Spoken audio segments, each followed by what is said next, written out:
அப்போஸ்தலனாகிய யோவான் எழுதின 2ஆம் நிருபம். 1. நமக்குள் நிலை நிற்கிறதும் என்றென்றைக்கும் நம்மோடிருப்பதுமாகிய சத்தியத்தின் நிமித்தம் நான் மாத்திரமல்ல, சத்தியத்தை அறிந்திருக்கிற யாவரும் சத்தியத்தின்படி நேசித்திருக்கிறவளும்.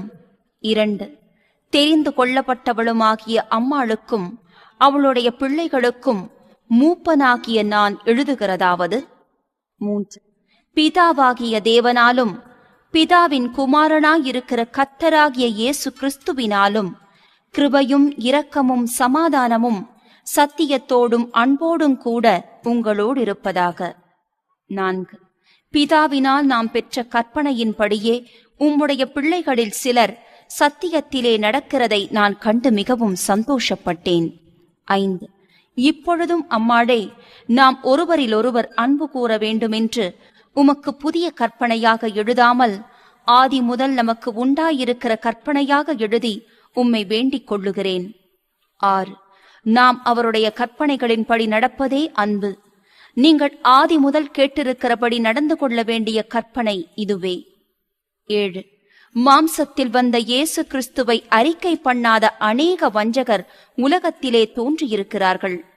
இப்படிப்பட்டவனே வஞ்சகனும் அந்தி கிறிஸ்துவுமாயிருக்கிறான். 8. உங்கள் செய்கைகளின் பலனை இழந்து போகாமல் பூரண பலனை பெறும்படிக்கு எச்சரிக்கையாயிருங்கள்.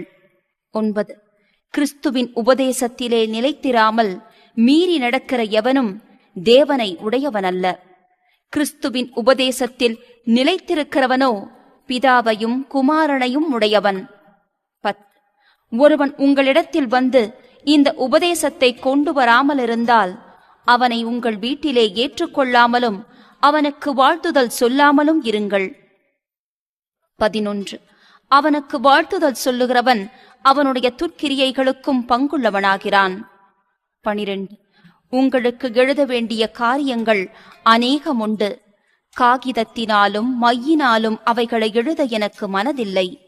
உங்களுடைய சந்தோஷம் நிறைவாயிருக்கும்படிக்கு உங்களிடத்தில் வந்து முகமுகமாய் பேசலாம் என்று நம்பியிருக்கிறேன். 13. தெரிந்து கொள்ளப்பட்ட உம்முடைய சகோதரியின் பிள்ளைகள் உமக்கு வாழ்த்துதல் சொல்லுகிறார்கள். ஆமென்.